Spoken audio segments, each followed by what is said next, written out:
Pada awal abad ke-20, hampir seluruh wilayah Asia Tenggara berada di bawah kekuasaan kolonial Eropa dan Amerika. Indonesia dikuasai Belanda, Malaysia, dan Singapura oleh Inggris, Vietnam, Laos, Kamboja oleh Prancis, dan Filipina oleh Amerika Serikat. Kehidupan masyarakat saat itu diarahkan sepenuhnya untuk kepentingan ekonomi kolonial, perkebunan, hasil tambang, dan monopoli perdagangan. Gerakan nasionalisme memang sudah mulai tumbuh, tetapi masih terbatas, diawasi dan sering ditekan. Situasi ini membuat Asia Tenggara menjadi wilayah yang sangat rentan ketika Perang Dunia II pecah. Kondisi sosial, politik, dan ekonomi yang tidak stabil inilah yang nanti berubah drastis setelah perang.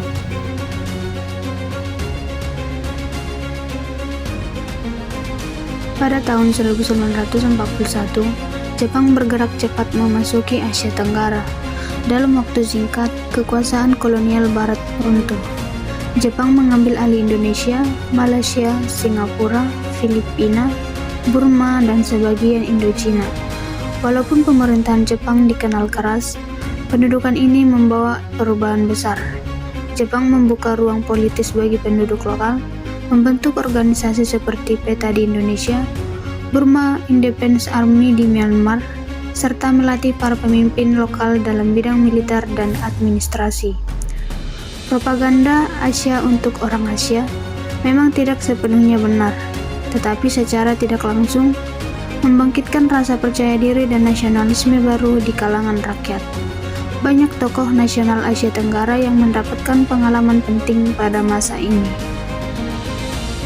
Gelombang kemerdekaan setelah Jepang kalah. Pada tahun 1945 menjadi tahun yang sangat menentukan setelah Jepang menyerah. Terjadi vacuum of power di berbagai wilayah Asia Tenggara. Kondisi ini dimanfaatkan oleh tokoh-tokoh nasional untuk menyatakan kemerdekaan. Indonesia memproklamasikan kemerdekaannya pada 17 Agustus 1945. Ho Chi Minh memproklamasikan kemerdekaan Vietnam pada tahun yang sama. Filipina menyusul pada tahun 1946, Myanmar tahun 1948, dan kemudian Kamboja, Laos, serta Malaysia dalam tahun-tahun berikutnya. Perang Dunia Kedua mengubah persepsi masyarakat.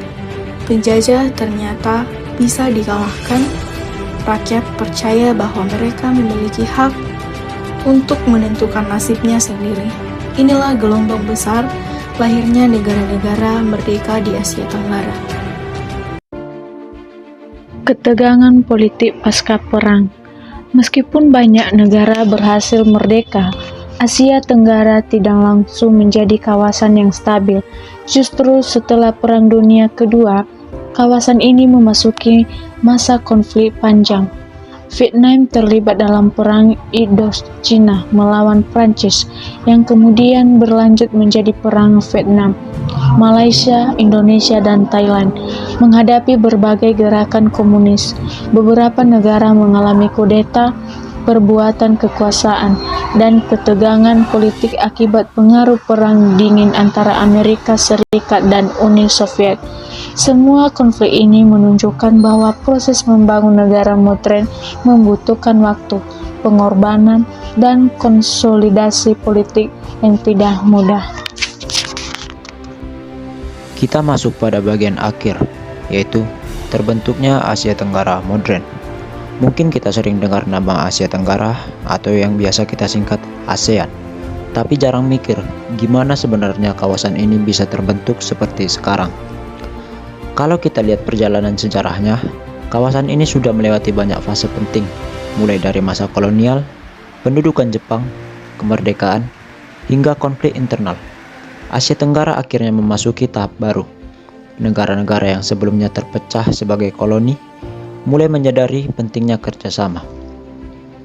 Pada tahun 1967, negara seperti Indonesia, Malaysia, Filipina, Singapura, dan Thailand mendirikan ASEAN sebagai upaya menjaga stabilitas kawasan dan memperkuat pembangunan ekonomi.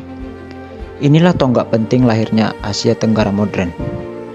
Dan kalau kita tarik ke belakang, Perang Dunia II tidak hanya meruntuhkan kekuasaan kolonial, tetapi juga membuka jalan bagi lahirnya negara-negara merdeka, identitas nasional yang baru, dan kerjasama regional yang kuat.